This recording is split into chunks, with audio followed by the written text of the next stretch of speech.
हरे कृष्णा। आप सभी का दिन शुभ और मंगलमय हो। इससे पहले की कथाएं सुनने के लिए और आशीर्वाद देने के लिए, कमेंट्स करने के लिए आप सभी का बहुत बहुत आभार। आज सुनिए कार्तिक मास महात्म्य में आगे की कथा। और देखिए ना, जब भक्तों के मन में भक्ति सच्ची होती है तो भगवान भी जाने कैसी कैसी लीलाएं रचते हैं, कैसे कैसे रूप बनाकर अपने भक्तों की मनोकामनाएं पूर्ण कर दिया करते हैं और वे अपने भक्तों के लिए कोई भी रिश्ता निभाने तक को तैयार हो जाते हैं। आज महात्म्य सुनने से पहले आप एक ऐसी ही अद्भुत कहानी सुनेंगे जिसमें कान्हा जी एक बार अपनी एक भक्त के लिए उनके देवर तक बन गए। एक बार एक लड़की थी जो कान्हा जी की अनन्य भक्त थी। बचपन से ही वो कान्हा जी का भजन पूजन करती थी, उनकी बड़ी भक्ति करती थी। भक्ति करते करते वो कन्या बड़ी हुई। जब बड़ी हो गई तो कान्हा जी की ही कृपा से उसका विवाह भी भगवान के धाम वृंदावन में ही किसी अच्छे घराने में हो गया। विवाह होकर वह पहली बार वृंदावन गई, पर नई दुल्हन होने से वो कहीं जा नहीं सकी, कहीं घूमने नहीं जा सकी और फिर उसके बाद वो सीधे मायके चली आई। अब वह दिन भी आया जब उसका पति उसे लेने उसके मायके आया। अपने पति के साथ वह फिर से वृंदावन अपनी ससुराल पहुंच गई। पहुंचते पहुंचते उसे शाम हो गई। जब ससुराल के पास पहुंची ही थी कि पति वृंदावन में यमुना जी के किनारे रुककर कहने लगा कि देखो, शाम का समय है और मैं यमुना जी में स्नान करके बिल्कुल अभी आता हूँ। तुम इस पेड़ के नीचे बैठ जाओ और सामान की देखरेख करना। मैं बस थोड़ी ही देर में स्नान करके आ जाऊंगा। यही सामने ही हूँ, अगर कुछ लगे तो मुझे आवाज दे देना। ऐसा कहकर पति स्नान करने चला गया और लड़की वहीं पर बैठ गई। अब जब वह बैठी तो एक दुल्हन की तरह वो बैठी हुई थी। ससुराल की बात है, गांव की ससुराल है, तो उसने एक हाथ लंबा घूंघट काढ़ रखा था, घूंघट निकाल रखा था। वहीं बैठ गई, मन ही मन विचार करने लगी कि देखो, ठाकुर जी की कितनी कृपा है। उन्हें मैंने बचपन से भजा, उनकी भक्ति की और अब उनकी कृपा से मेरा तो विवाह भी श्री धाम वृंदावन में ही हो गया। अब वह नई नवेली दुल्हन एक हाथ लंबा घूंघट काढ़े हुए मन ही मन कान्हा जी के बारे में सोच रही है कि मैं तो इतने वर्षों से ठाकुर जी की पूजा करती हूँ, उन्हें मानती हूँ, लेकिन अभी तक मैंने तो उनसे कोई रिश्ता नहीं जोड़ा। क्योंकि अक्सर क्या होता है कि जब भी लोग कान्हा जी की भक्ति करते हैं तो कोई उन्हें भगवान के रूप में पूजता है, कोई उन्हें पति के रूप में, कोई उन्हें प्रेमी के रूप में, कोई उन्हें अपने सखा के रूप में, कोई अपने बेटे के रूप में उनकी पूजा करता है। किंतु उस लड़की ने, जिसका विवाह हो चुका था, इतने वर्षों तक कान्हा जी की पूजा तो की लेकिन कोई रिश्ता उनसे नहीं जोड़ा। तो वह सोचने लगी कि मैंने उनकी पूजा की है तो जाने मेरे ठाकुर जी की उम्र क्या होगी। वह नादान भक्त अपने मन में अब कान्हा जी की उम्र का हिसाब लगा रही। वो मन ही मन सोचने लगी कि शायद मेरे ठाकुर जी 16 वर्ष के होंगे, क्योंकि मेरे पति तो 20 वर्ष के हैं, तो उनसे थोड़े से छोटे ही तो होंगे। इसलिए मेरे पति के छोटे भाई की तरह हुए और मेरे देवर की तरह। तो आज से मैंने कान्हा जी का, ठाकुर जी का नया रिश्ता बना लिया। आज से ठाकुर जी तो मेरे देवर हो गए। अब तो ठाकुर जी से नया संबंध, जो कि इतने वर्षों के बाद उसने जोड़ा था, उसे जोड़कर वह बड़ी प्रसन्न हुई। मन ही मन ठाकुर जी से बात करने लगी। घूंघट काढ़ रखा है, मन ही मन मुस्कुरा मुस्कुरा कर ठाकुर जी से कहने लगी कि देखो ठाकुर जी, आज से मैं तुम्हारी भाभी और तुम मेरे देवर हो गए। अब वो समय आएगा जब तुम मुझे भाभी भाभी कहकर पुकारोगे। इतना वो सोच ही रही थी कि कहीं तभी से एक 10-15 साल का एक बालक वहां आया और उसी को आवाज देने लगा कि भाभी भाभी। लेकिन वह तो अपने विचारों में मगन थी। लड़की अचानक अपने भाव से बाहर आई। सोचने लगी, वृंदावन में मैं तो बिल्कुल नई हूं, कोई मुझे जानता पहचानता भी नहीं, किसी ने मुझे देखा भी नहीं। अब भला ये भाभी भाभी कहकर कौन मुझे पुकार रहा है। नई नवेली थी, इसलिए घूंघट उठाकर भी नहीं देखा कि कहीं अगर गांव के किसी बड़े बूढ़े ने देख लिया तो बड़ी बदनामी होगी। गांव में ये संस्कार बहुत अच्छी बात है कि नई नवेली जो दुल्हन होती हैं वो घूंघट करती हैं। अब इसे आप संस्कार कह लीजिए या आप इसे परंपरा कह लीजिए। हालांकि एक नई नवेली दुल्हन को हमेशा कुछ दिनों तक तो घूंघट में ही रहना चाहिए। कम से कम साड़ी तो अपने सिर पर रखनी ही चाहिए, जब तक उसे बहुत ज़्यादा मजबूरी ना आ जाए। हालांकि आधुनिक युग है, साड़ी हर किसी से नहीं पहनी जाती, ये तो बात की बात है। जो गांव में परंपरा है मैं उसी की बात कर रही हूँ, आप इसे अन्यथा मत लीजिएगा। तो जब नई नवेली दुल्हन ने इस डर से कि कहीं अगर मैंने घूंघट उठा लिया और गांव में किसी बड़े बूढ़े ने देख लिया तो मेरी तो बड़ी बदनामी हो जाएगी, साथ ही साथ मेरे पति की भी बदनामी होगी, क्योंकि अपने बड़े बुजुर्गों के सामने दुल्हनें जो है वो घूंघट उठाकर नहीं घूमा करती। अब वह बालक बार बार भाभी भाभी कहकर पुकारने लगा। वो उत्तर नहीं दे रही थी, तो यह देखकर वो बालक उसके पास आ गया और बोला, अरे भाभी, जरा अपना चेहरा तो दिखा दो। अब वह सोचने लगी, अरे भाई, ये बालक तो बड़ी जिद कर बैठा। इसलिए उसने कस के अपना घूंघट और जोर से पकड़ लिया और बैठ गई कि कहीं घूंघट उठाकर ही ना देख ले। बड़ा शरारती बालक है। लेकिन वो बालक तो बड़ा शरारती था। उस बालक ने जबरदस्ती अपनी भाभी का घूंघट उठाकर उसका चेहरा देखा और वहां से भाग गया। थोड़ी ही देर में उसका पति भी स्नान करके आ गया। स्नान करके आया तो वह थोड़ा डर तो गई थी। उसने सारी बात अपने पति से बता दी। सुना तो पति ने कहा, अरे तुमने मुझे आवाज क्यों नहीं दी? तो लड़की बोली, वो तो इतने में ही भाग गया था। पति बोला, अच्छा चिंता मत करो, वृंदावन कोई बहुत बड़ा थोड़े ही है। कभी किसी गली में खेलता हुआ मिल गया तो हड्डी पसली एक कर दूंगा, फिर कभी ऐसा नहीं कर सकेगा। और तुम्हें भी जहां कहीं भी दिखे मुझे जरूर बता देना। इस तरह से बात करने के बाद दोनों पति पत्नी घर चले गए। कुछ दिनों के बाद उसकी सास ने एक दिन अपने बेटे से कहा कि बेटा देख, तेरा तो विवाह हो गया, बहू मायके से भी वापस आ गई, पर तुम दोनों तो अभी तक बांके बिहारी जी के दर्शन करने के लिए नहीं गए। कल ले जाकर बहू को दर्शन जरूर करा लाना। अब अगले दिन दोनों पति पत्नी सुबह स्नान करके जल्दी से तैयार हो गए और पहुंच गए ठाकुर जी के मंदिर में दर्शन करने के लिए। जाकर देखा तो मंदिर में बड़ी भारी भीड़ थी। तो लड़का अपनी पत्नी से कहने लगा कि देखो, तुम स्त्रियों के साथ आगे जाकर दर्शन कर लो, मैं भी अभी आ जाता हूँ। अब वह खड़ी तो अपने ठाकुर जी के मंदिर में थी, लेकिन इस झिझक से कि कहीं कोई बड़ा बुजुर्ग मुझे घूंघट उठाए ना देख ले, तो उसने घूंघट ही नहीं उठाया। कहीं कोई ये ना सोच ले कि देखो, नई बहू तो बिना घूंघट के घूम रही है। इस तरह घूंघट करते करते उसे बहुत देर हो गई। ठाकुर जी के वो दर्शन भी नहीं कर पाई। जब बहुत देर हो गई तो पीछे से पति ने आकर कहा, अरे बावली, बिहारी जी तो तेरे सामने हैं, तू घूंघट क्यों नहीं उठा रही? अरे घूंघट नहीं खोलेगी तो दर्शन कैसे करेगी? चल जल्दी कर, घूंघट उठा और ठाकुर जी को देख। नहीं दर्शन कर पाएगी तो पता नहीं फिर कब दर्शन हो। जब पत्नी ने सुना तो उसने झट अपना घूंघट ऊपर उठाया और क्या देखती है कि जैसे ही उसने बांके बिहारी जी की ओर देखा, ये तो बड़ा आश्चर्य हो गया। बांके बिहारी जी की जगह तो वही बालक मुस्कुराता हुआ दिखा जो उसे भाभी भाभी कहकर पुकार रहा था। बांके बिहारी जी की जगह पर बालक को देखकर वह तो बड़ी जोर से चिल्लाने लगी कि अरे सुनिए, जल्दी आइए। पति पीछे से भागा भागा आया, पता नहीं क्या हो गया। लड़की बोली, अरे सुनिए, उस दिन जो मुझे भाभी भाभी कहकर भागा था ना, मेरा घूंघट पलटकर भागा था, वो बालक तो मुझे आज यहीं मिल गया। पति ने सुना तो सोचा कि चलो आज अच्छा अवसर है, आज यहीं पर उससे हिसाब किताब बराबर करता हूँ और एक हड्डी पसली तो उसकी मैं जरूर तोड़ूंगा। पति ने सुना तो कहा, अच्छा कहाँ है बताओ, अभी उसे देखता हूँ। अब तो पत्नी ठाकुर जी की ओर ही इशारा करके बोली, ये रहा, आपके सामने ही तो है। अब उसके पति ने जो देखा तो अवाक रह गया, मुंह से कोई बोल ही नहीं फूटे, स्थिर रह गया, जड़ हो गया। काफी देर के बाद जब उसे होश आया तो अपनी पत्नी से बोला, अरे देवी, तुम तो धन्य हो, वास्तव में तुम्हारे हृदय में तो सच्चा भाव ठाकुर जी के प्रति है, और मैं यहाँ इतने वर्षों से वृंदावन में ही हूँ, आज तक तो मुझे कभी उनके दर्शन नहीं हुए। तेरी भक्ति तो इतनी सच्ची है कि तुझे साक्षात बिहारी जी के दर्शन हो गए। अब पत्नी की समझ में सारी बात आ गई कि कैसे उसके ठाकुर जी उसके देवर बनकर, क्योंकि उसने देवर का ही भाव उनके प्रति समर्पित किया था, तो कैसे उसके देवर बनकर कान्हा जी उसके सामने ही आकर उसे दर्शन दे गए थे, उसे पता भी नहीं चला।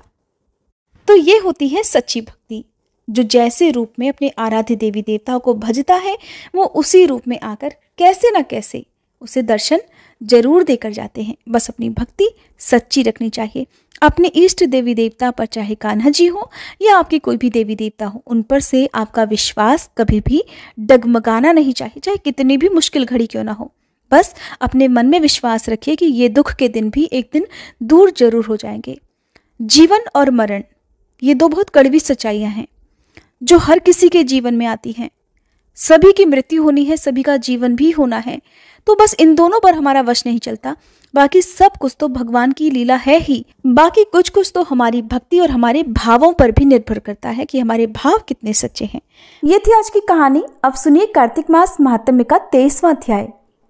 तो जैसे कि इससे पहले के अध्याय में आपने जाना था कि पांडव अपने पूर्व जन्म में क्या थे और द्रौपदी जी अपने पूर्व जन्म में क्या थी, जिसका वृतांत स्वयं भगवान श्री कृष्ण ने भीष्म पितामह जी को बताया था।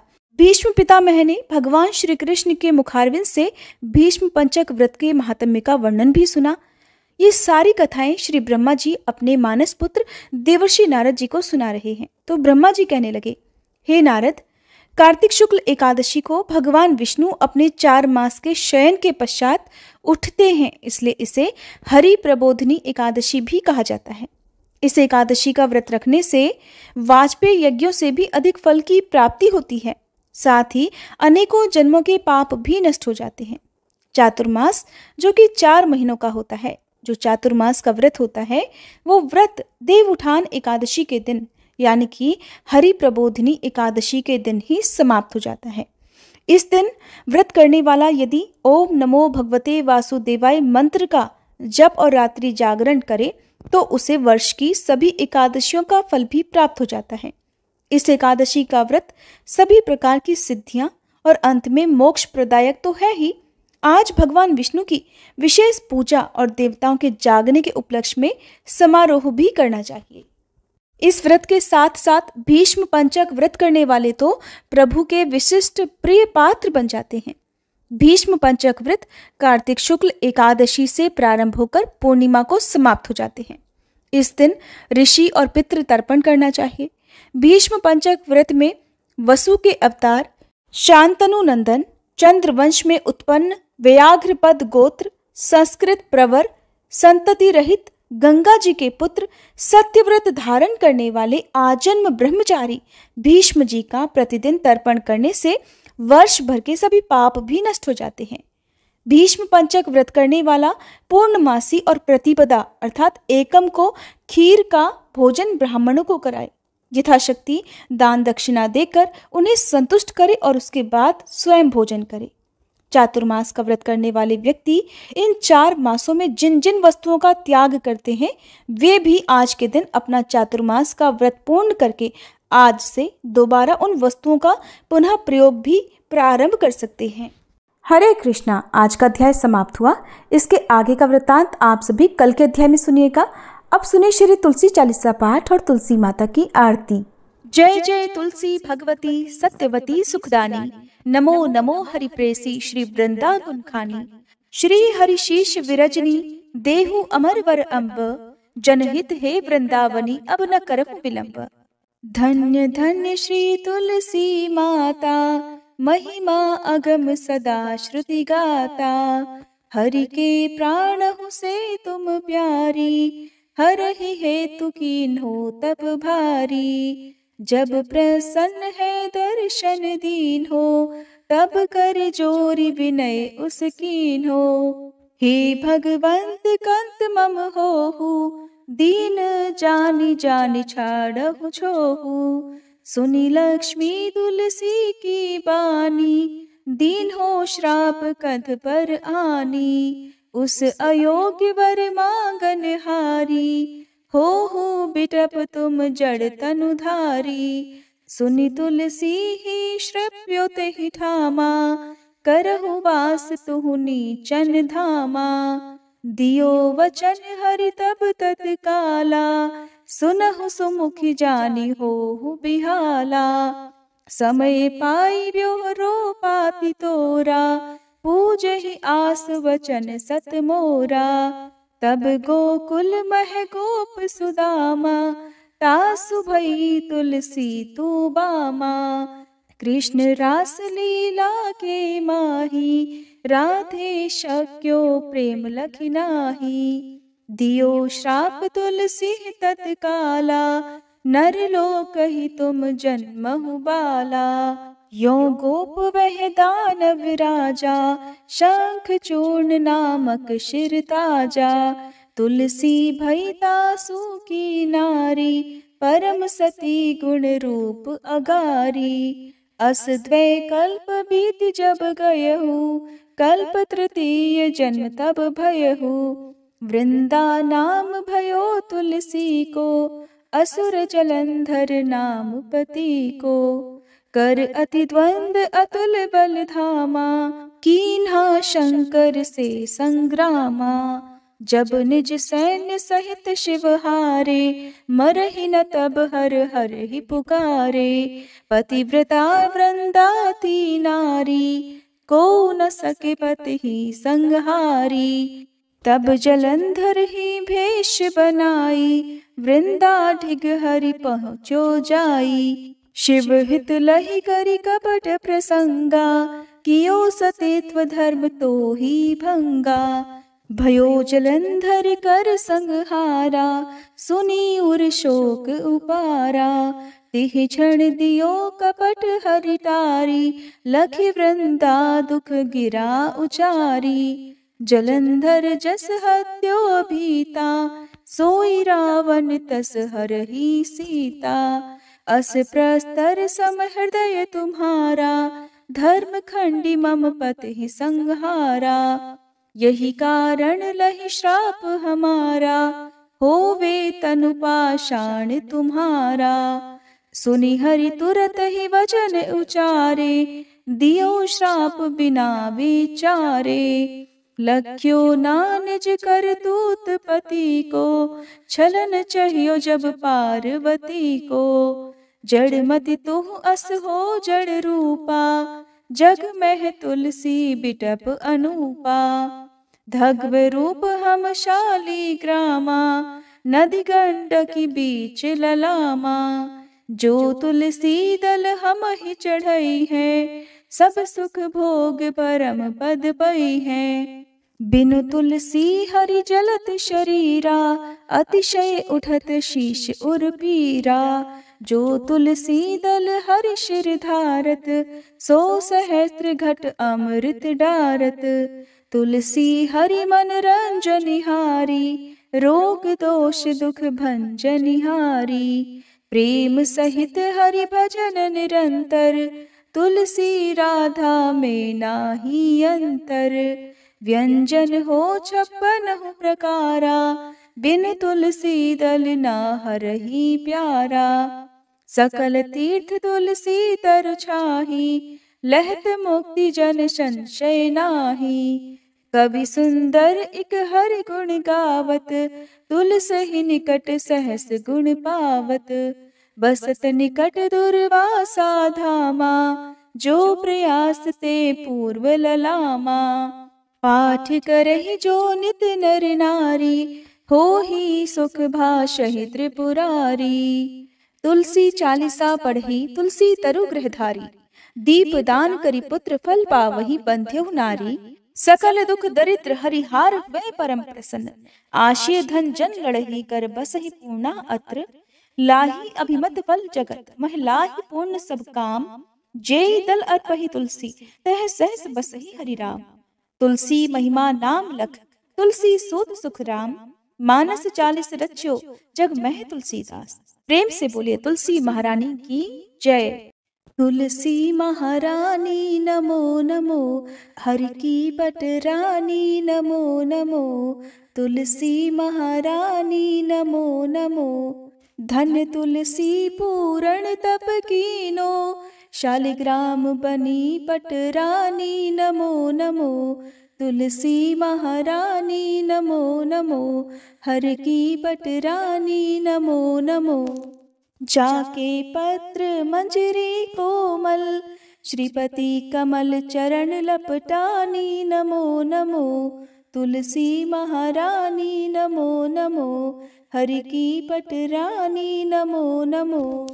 कौन महीने बोई रानी तुलसा, कौन महीने हुई हरियाली नमो नमो। तुलसी महारानी नमो नमो, हर की पटरानी नमो नमो। कौन महीने हुई तेरी पूजा, कौन महीने हुई पटरानी नमो नमो। तुलसी महारानी नमो नमो। आषाढ़ मास में बोई रानी तुलसा, सावन महीने हुई हरियाली नमो नमो। तुलसी महारानी नमो नमो, हरि की पटरानी नमो नमो। कार्तिक मास में हुई तेरी पूजा, मंगसिर मास हुई पटरानी, नमो नमो। तुलसी महारानी नमो नमो, हर की पटरानी नमो नमो। धूप दीप नैवेद्य आरती, पुष्पन की वर्षा बरसानी, नमो नमो। तुलसी महारानी नमो नमो, हर की पटरानी नमो नमो। 56 भोग 36 व्यंजन, बिन तुलसी हरि एक न मानी, नमो नमो। तुलसी महारानी नमो नमो, हरि की पटरानी नमो नमो। जो तुलसी को सवेरे गाए, श्री कृष्ण के दर्शन पाए, नमो नमो। तुलसी महारानी नमो नमो, हर की पटरानी नमो नमो।